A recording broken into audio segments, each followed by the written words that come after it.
안녕하십니까. 2021년 하도급 분야 공정거래 교육을 담당하게 된 오현일 변호사입니다. 오늘은 하도급법의 위반 사례와 조정 사례를 살펴볼 텐데요. 제가 15년가량 변호사 업무를 하면서 접했던 많은 사례들 중에 오늘은 원사업자가 하도급법의 규정을 위반하여 공정거래위원회로부터 행정명령을 받았던 2개의 사례와 원사업자와 하수급인이 하도급 대금의 조정 협의를 하여 대금 조정이 이루어졌던 1개의 사례를 살펴보도록 하겠습니다. 먼저 A사에서 있었던 기술 요구 금지 관련 위반 사례부터 살펴보시죠. 하도급법 위반 첫 번째 사례는 하도급법 제12조 3 등에 규정된 기술자료 관련된 하도급법 위반 사례인데요. 철도 차량 및 자동차 생산 설비 등을 제조 판매하는 사업자인 A 주식회사의 사례입니다. A 주식회사는 2014년 4월부터 2018년 6월까지 자신이 하도급 거래를 하고 있는 총 45개가량의 중소업체로부터 구두 또는 전자메일을 통해 철도 차량 및 자동차 생산 설비 관련 부품 도면 등 기술자료 총 210건을 요구하여 제출받았습니다. 그리고 그 과정에서 사전에 권리 귀속 관계, 비밀 유지 사항, 대가 등을 정한 서면을 전혀 제공하지 않았던 사례이고요.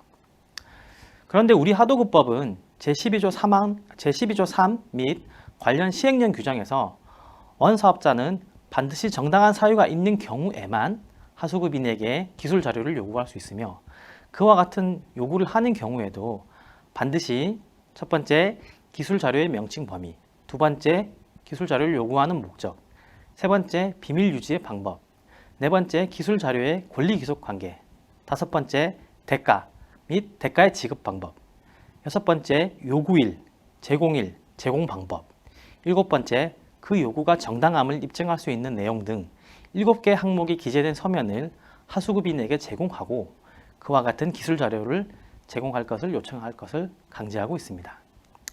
그리고 원사업자가 이러한 기술 자료 제공 요구 금지 규정에 위반하는 행위를 하는 경우에는 공정거래위원회가 하도급법 제25조에 의거하여 위반 행위의 중지, 향후 재발 방지, 그 밖에 시정에 필요한 조치들을 명할 수도 있고요. 제25조의 3에 의거하여 해당 하도급 대금의 2배에 해당하는 과징금을 원사업자에게 부과할 수도 있습니다. 이에 따라 위 사례에서도 A 주식회사의 하도급법 위반 행위에 대해 공정거래위원회가 제재를 가하게 되었는데요. 제25조에 따른 시정명령은 물론이고 제25조의 3에 따라 1,600만 원에 상당하는 과징금이 결정된 사례입니다. 하도급법 위반 두 번째 사례는 선급금을 미지급한 B종합건설 주식회사의 사례인데요.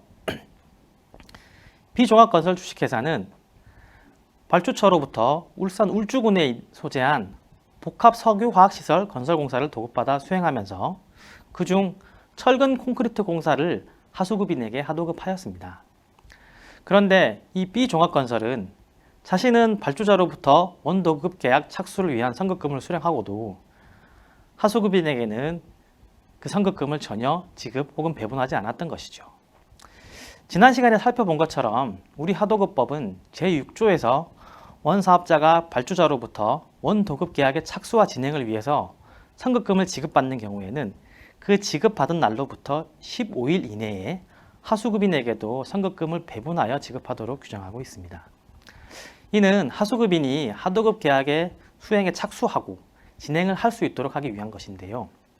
원사업자가 하수급인에게 선급금을 배분해 줄 때에는 자신이 받은 선급금의 내용과 비율에 따라 그 선급금을 지급하여야 한다는 것은 물론이고 15일 이내에 지급하지 않는 경우에는 그 지연 기간에 대해서 연 15.5%의 지연이자를 가산하여야 한다는 것 역시 지난 시간에 말씀드렸습니다.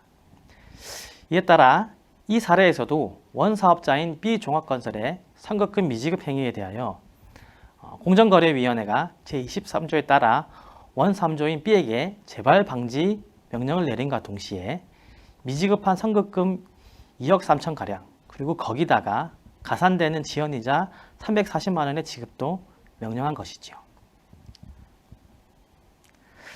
끝으로 살펴볼 사례는 하도급법에 따른 대금 조정 사례인데요. 원사업자인 C건설 주식회사는 주상복합 건립 사업을 발주자로부터 도급받아서 그중 철근 콘크리트 공사 부분을 중소기업이자 하수급인인 D건설 주식회사에 2016년 6월경 하도급하여 주었습니다. 그리고 C건설은 공사 과정에서 원 발주처의 요청에 따라 일부 설계를 변경하기도 하고 추가 조립 작업을 하수급인인 D건설에 요구하기도 하였던 사례입니다.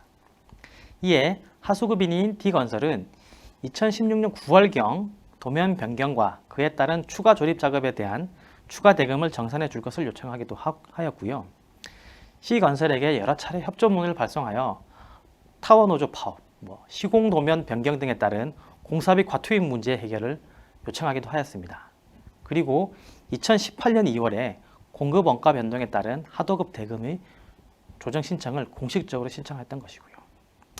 이에 따라 진행된 하도급 대금 조정 협의 과정에서 하수급인 D건설은 1억 6천만 원의 하도급 대금의 증액을 주장하였던 반면 반대로 원사업자 C건설에서는 하수급인 D건설이 변경된 철근 자재 등을 과도하게 높은 단가로 적용하였다고 주장하고 투입비 상승분에 대해서 이미 변경 계약을 체결했다라고도 주장하고 그리고 노무비 상승에 따른 투입비는 하도급 대금 조정 범위를 벗어난다고 주장하면서 하도급 대금 증액이 아니라 오히려 4천만 원을 감액해야 된다라고 주장했던 사례입니다.